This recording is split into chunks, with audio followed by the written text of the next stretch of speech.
Cake পছন্দ করে না এমন মানুষ কিন্তু খুব কমই আছে। বিসমিল্লাহির রহমানির রহিম। আসসালামু আলাইকুম viewers, welcome to my channel alluring bite. আমার আজকের recipe soft and yummy red velvet cake.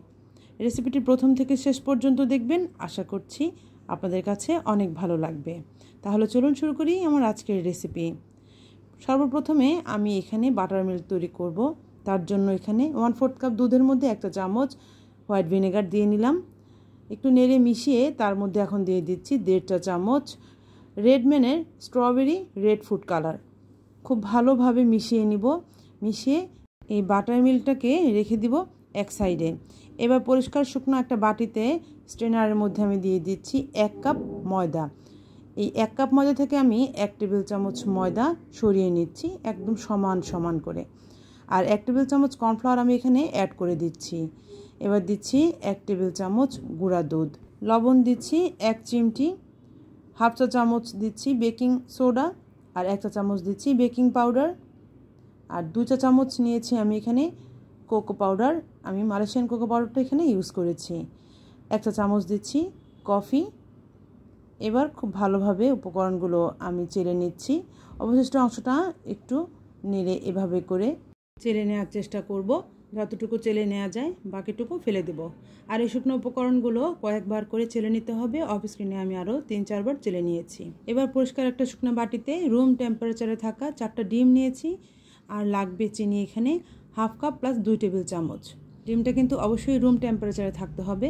ফ্রিজের ডিম দিয়ে কিন্তু কেক ভালো হয় না। ডিম ফ্রিজে থাকলে কেক বানানোর 1 ঘন্টা আগে ডিমটা নামিয়ে রাখতে হবে। আর এখানে যতটুকু চিনি নিয়েছি সেটা আমি আমার টেস্টের উপর ভিত্তি করে নিয়েছি। আপনারা চাইলে বাড়িয়ে কমিয়ে নিতে পারেন। চিনিটা একটু একটু দিয়ে ডিমের সাথে এভাবে করে বিট করে নিতে হবে। আর একসাথে সবটা চিনি না দেওয়াটাই ভালো। চিনি যদি নিচে থেকে যায় তাহলে কিন্তু কেক বেসটা ভালো হবে না। সেক্ষেত্রে বিটারের কাঁটাটা উঠিয়ে আবার চেক করে নিতে হবে চিনিটা নিচে রয়ে গেল কিনা। তো ডিমের ফোম তৈরি হয়ে যাওয়ার পর এভাবে করে একটু কাঁটাটা উঠে একটা কিছু লিখে দেখতে হবে ডেবে যায় কিনা। না ডেবে গেলে বুঝতে হবে ডিমের ফোমটা এখানে পারফেক্ট। তো আমি এখানে 2 চা চামচ ভ্যানিলা এসেন্স দিলাম আর 1/4 কাপ দিচ্ছি সয়াবিন তেল। তেলের পরিবর্তে এখানে সমপরিমাণ বাটারটাও নেওয়া যাবে। এবার আমি 5 সেকেন্ডের মতো একটু বিট করে যাব। এর চেয়ে বেশি বিট করব না।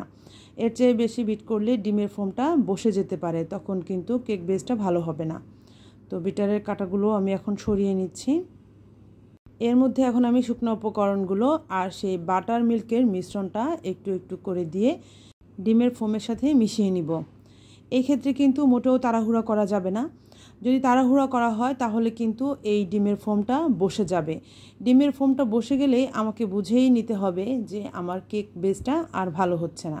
আর ক্লকওয়াইজ মানে একদিকে ঘুরিয়ে ঘুরিয়ে শুকনো উপকরণটা ডিমের ফোমের সাথে মিশিয়ে নিতে হবে।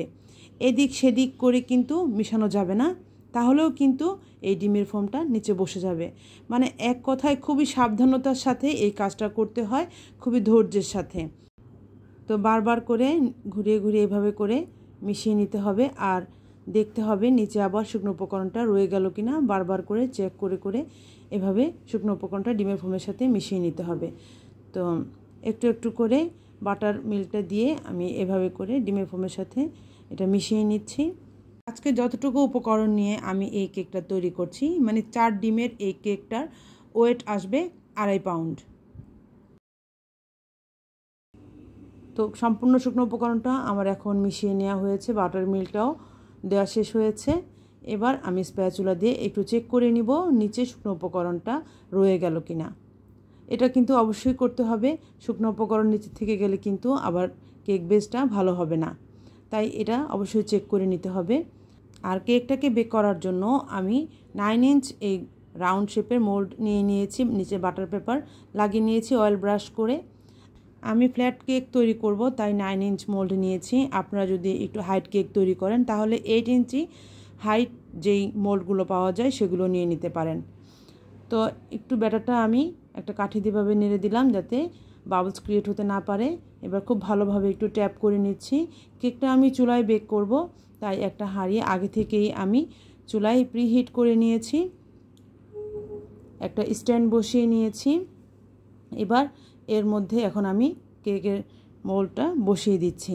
চুলার ফ্লেমটা একেবারে লো থেকে একটু বেশি থাকবে। ঢাকনা দিয়ে দিচ্ছি আর এই ছিদ্রটাও আমি বন্ধ করে দিয়েছি। 30 থেকে 40 সেকেন্ড সময় নিয়ে কেকটা আমার বেক হয়ে গেছে। তো একটা কাঠি দিয়ে আমি চেক করে নিচ্ছি। কাঠিটা ক্লিন আসলে বুঝতে হবে যে আমার কেক বেসটা এখন একদম রেডি। এবার এটাকে তুলে নিচ্ছি, নিয়ে এক গরম অবস্থায় একটা কাপড় দিয়ে আমি এভাবে করে ঢেকে দিব। ঠান্ডা হওয়া পর্যন্ত ওয়েট করব। এরপর কেকের চারপাশের অংশ মোল্ড থেকে আমি একটা ছুরি দিয়ে এভাবে করে ছাড়িয়ে নিচ্ছি।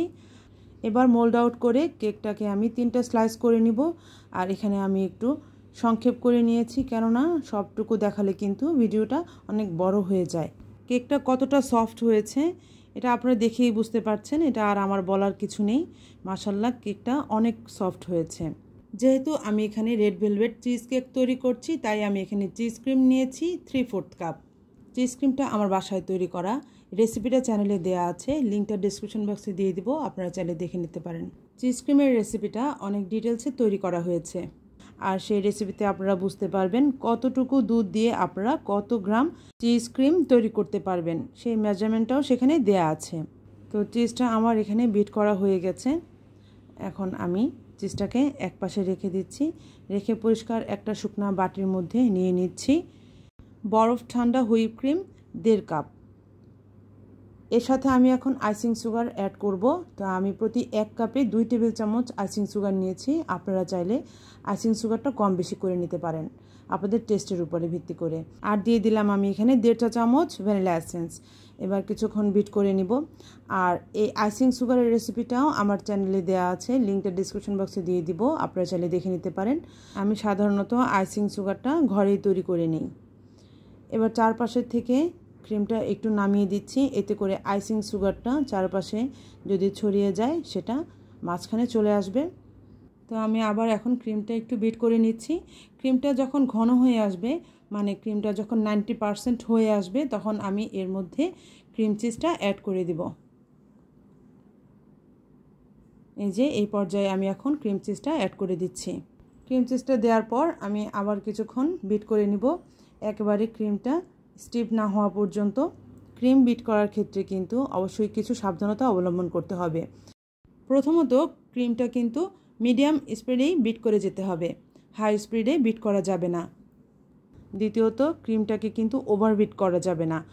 আর হাই স্পিডে বিট করলে বা ওভার বিট করলে কিন্তু ক্রিমের মধ্যে একটা ছিদ্র ছিদ্র ভাব চলে আসে, যার কারণে ফাইনাল ডেকোরেশনের সময় কিন্তু ফিনিশিংটা ভালো আসে না।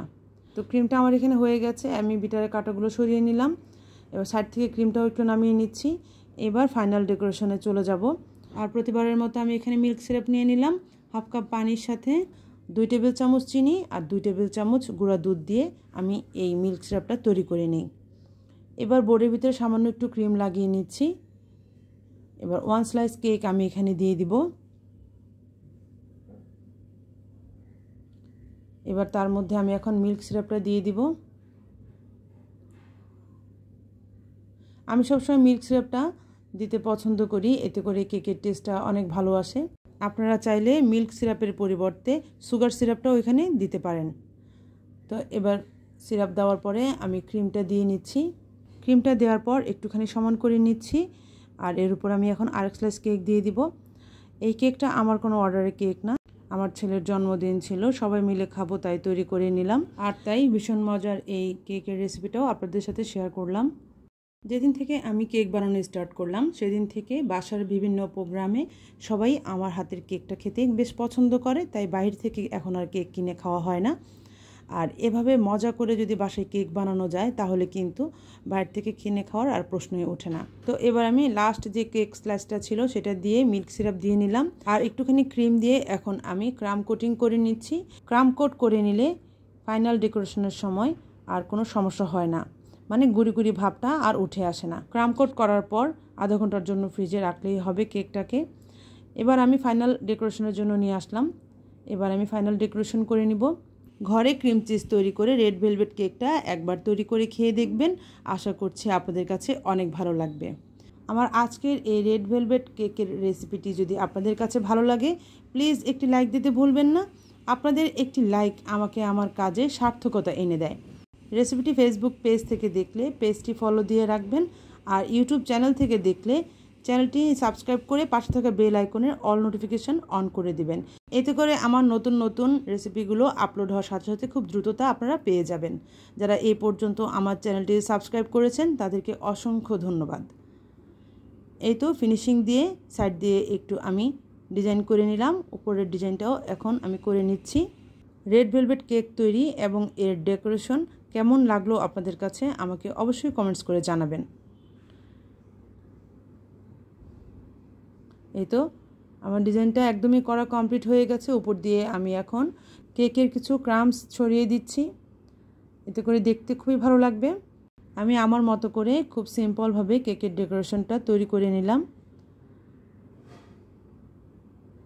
ফিনিশিং দিয়ে নিয়েছি। এর মধ্যে এখন আমি কিছু ল্যাটার বসিয়ে নিচ্ছি। এই ল্যাটারগুলো আমি হোয়াইট চকলেটের সাথে রেড ফুড কালার মিশিয়ে তারপর তৈরি করে নিয়েছি। কেকটা তৈরি করে নেওয়ার পর এবার আমি একটু কেকটা কেটে দেখিয়ে দিচ্ছি ভেতর থেকে কেকটা দেখতে কেমন লাগছে। মাশাআল্লাহ, অসম্ভব টেস্টি হয়েছে এই কেকটা। আপনারা অবশ্যই ট্রাই করবেন, তাহলেই বুঝতে পারবেন এর টেস্টটা কেমন এসেছে। আর ভেতর থেকেও কেকটা দেখতে মাশাআল্লাহ অনেক সুন্দর হয়েছে। ভীষণ মজাদার চিজ ক্রিম দিয়ে তৈরি রেড ভেলভেট কেকটা খেতে খেতে আমি আজকের রেসিপিটি এখানেই শেষ করছি।